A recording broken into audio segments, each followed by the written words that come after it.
Yo, what's up? Neal here from the Guitar Tricks channel.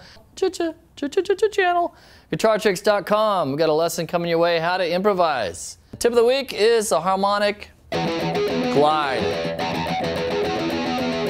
I made it up, the name, so if you Google it, you might find nothing. It's a really cool sounding little trick. All you do is keep the low E string going like that with your pick, and then just gently glide your finger across the top of the string. What it does is it pulls out all the harmonics along the fretboard. Sounds really cool, the flanger. Actually, it kind of sounds like a flanger. Poor man's flanger. Flangers are pretty cheap these days, so you'd have to be really poor. That's your tip of the week. Lesson of the week, we've had some requests from subscribers on how do I solo. I've learned the scales, and now I need to make some leads. That's a very common speed bump. When you get to that point in your playing, you know you're supposed to learn scales, you learn them, now what?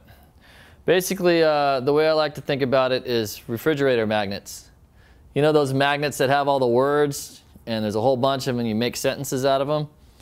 Well, the scales are kind of like all those magnets. You have all these notes to pick from. They don't really make any sense. They're just there.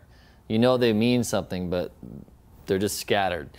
So what you need to do is organize those notes into a musical phrase that makes sense, kind of like a sentence. So if you pulled a few of those magnets together, you could create a sentence that makes sense, somebody could read it, and it has meaning. I like to refer to that as a lick. On the guitar, it's a lick. It's a collection of notes that are put together in a musical phrase that makes sense. And the best way to get started on creating licks is to learn some licks, and the way I got started soloing is that when I heard a lick that I like, I figured out how to play it. And I did that by one note at a time, pick out one note, okay, it's there, listen for the next note, okay, it's there.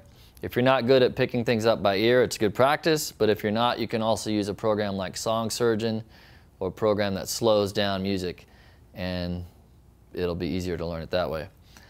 And then once you have a few licks together, you can change the licks around and make your own kind of lick. You can play it backwards, you can change the technique that's used on the lick.